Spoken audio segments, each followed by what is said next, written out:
Assalamualaikum warahmatullahi wabarakatuh. Semoga Bapak Ibu masih bersemangat untuk belajar bersama tentang berpikir holistik pada bagian kedua. Kita lanjut pada bagian 2 yang akan membahas kinerja lintas instansi atau sektor di dalam pencapaian arah kebijakan instansi atau sektor. Pertama-tama, marilah kita pelajari, kita pahami apa sih sebenarnya esensi tugas seorang pemimpin. Esensi tugas seorang pemimpin, sebagaimana telah kita bahas pada bagian pertama, pada saat ini dibutuhkan seorang pemimpin yang berkemampuan kolaboratif, seorang pemimpin kolaboratif yang bisa memaksimalkan semua sumber daya secara kolaboratif yang ada di dalam organisasinya. Untuk itu dibutuhkan seorang pemimpin yang berpikir holistik, yang bekerja secara sistemik, dan mampu memanfaatkan multidisiplin keahlian, pengalaman dari sumber daya yang ada di dalam organisasinya, juga berpikir atau bekerja memaksimalkan seluruh bagian yang ada di organisasi, komprehensif, dan tentunya yang akan dihasilkan adalah suatu keputusan yang bersifat strategik. Untuk memenuhi esensi tugas dari seorang kepemimpinan seperti ini, akan sangat dibutuhkan cara berpikir yang out of the box, yang berbeda dari yang sudah selama ini dilakukan, yang membuat kinerja organisasi seperti biasanya, apa adanya.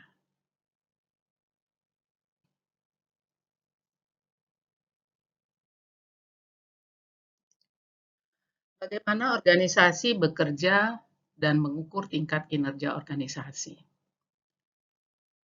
Para peserta diharapkan membaca buku mengenai organization theory, ini sangat penting untuk memahami bagaimana memimpin organisasi Bapak Ibu sekalian, ya, di mana kalau dilihat secara keseluruhan, siklus dari suatu organisasi dimulai dari input, kemudian bagaimana input-input tersebut diproses akan menghasilkan suatu output yang kemudian akan berujung pada outcome yang dinikmati oleh seluruh stakeholders dari organisasi. Input atau sumber daya yang akan ditransformasikan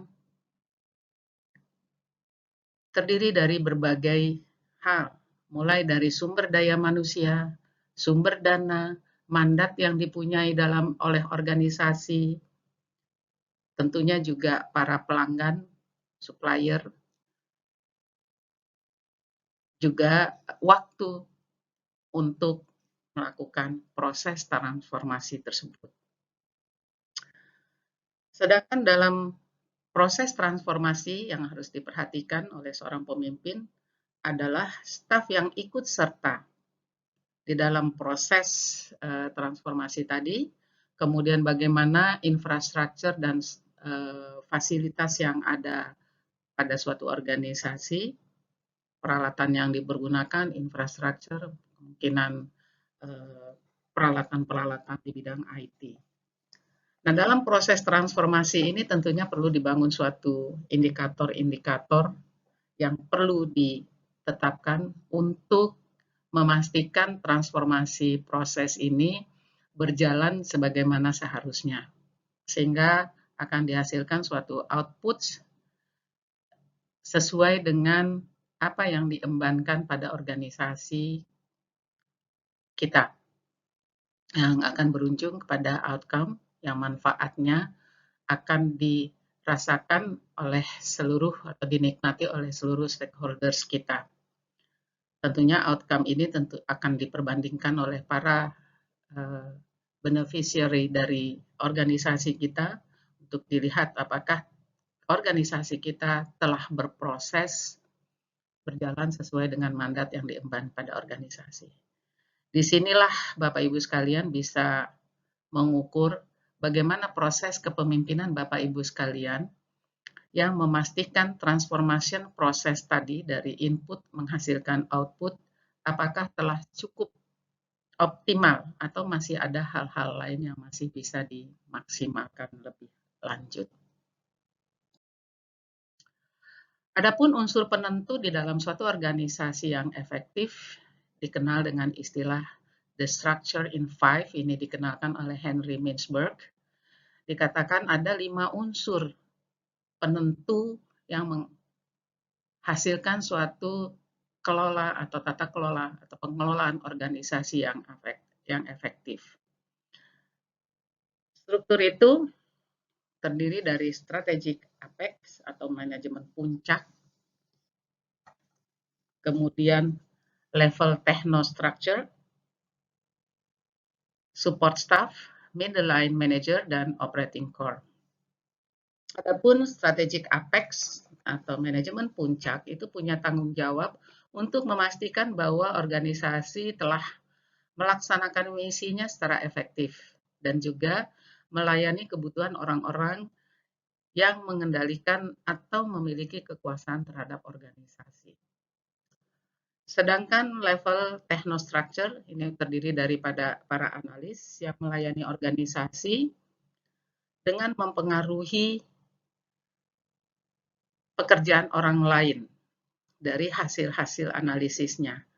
Nah, para technostructure ini merancang, merencanakan, dan mengubah atau melatih orang-orang yang melakukannya, tapi mereka sendiri tentunya tidak melakukan sendiri apa yang sudah dirancang, direncanakan, dan diubahnya. Selanjutnya yang ketiga adalah support staff atau staf pendukung, yaitu terdiri dari unit-unit khusus yang mempunyai spesialis khusus untuk memberikan dukungan kepada organisasi di luar alur kerja operasi secara umum, operasi organisasi secara umum. Dan yang keempat adalah middle line managers, manajer lini tengah. Ini merupakan bentuk rantai yang menghubungkan manajer puncak ke inti operasi tentunya dengan menggunakan otoritas formal yang didelegasikan kepada jajaran middle manager ini. Yang terakhir di level kelima yaitu operating core atau tenaga inti dari organisasi. Mereka inilah yang melakukan pekerjaan dasar yang terkait langsung dengan kinerja atau tugas-tugas organisasi dalam melaksanakan pelayanan atau produksinya. Setelah kita pahami apa itu esensi tugas seorang pemimpin, bagaimana organisasi diukur kinerjanya, dan unsur-unsur apa saja yang membuat organisasi menjadi efektif, selanjutnya kita melangkah mengenai analisa masalah organisasi secara holistik. Sebelum kita lanjut mengenai melakukan analisa masalah organisasi secara holistik, untuk memudahkan pemahaman Bapak Ibu sekalian mengenai apa sih yang dimaksud dengan holistic management, silakan dibuka video pada YouTube dengan link yang telah tercantum di slide ini. Adapun berikut catatan untuk membantu Bapak Ibu memudahkan memahami mengenai materi holistic management ini. Video ini menunjukkan cara kerja holistic management mengenai cara memenuhi kebutuhan pangan di suatu daerah pedesaan. Ada 3 pertanyaan yang untuk membantu Bapak Ibu sekalian memahami video ini. Yang pertama adalah apa yang mungkin terjadi pada saat penanganan kebutuhan pangan dilakukan secara individu atau sendiri-sendiri. Kemudian apa yang ditawarkan dalam video tersebut cara menangani kebutuhan pangan agar menjadi harmonis. Dan apa lesson learn yang dapat diambil dari video tersebut. Untuk melakukan analisa mengenai masalah organisasi secara holistik, perlu dipahami hal mengenai mengapa terjadi cara pandang dan tata kelola yang tidak holistik. Ada dua hal yang saling berhadapan di sini, yaitu enculturation versus acculturation. Enculturation yaitu suatu proses di mana seorang mengadopsi pola perilaku budaya tempat tinggalnya, atau cara pandang seseorang, atau cara seseorang dibesarkan, dilatih, diajarkan, dan lain-lain untuk berpikir, melihat dunia, dan untuk melihat orang lain. Sementara acculturation ialah proses transfer nilai dan kebiasaan dari satu kelompok ke kelompok lain. Nah, ini sangat bisa dipahami.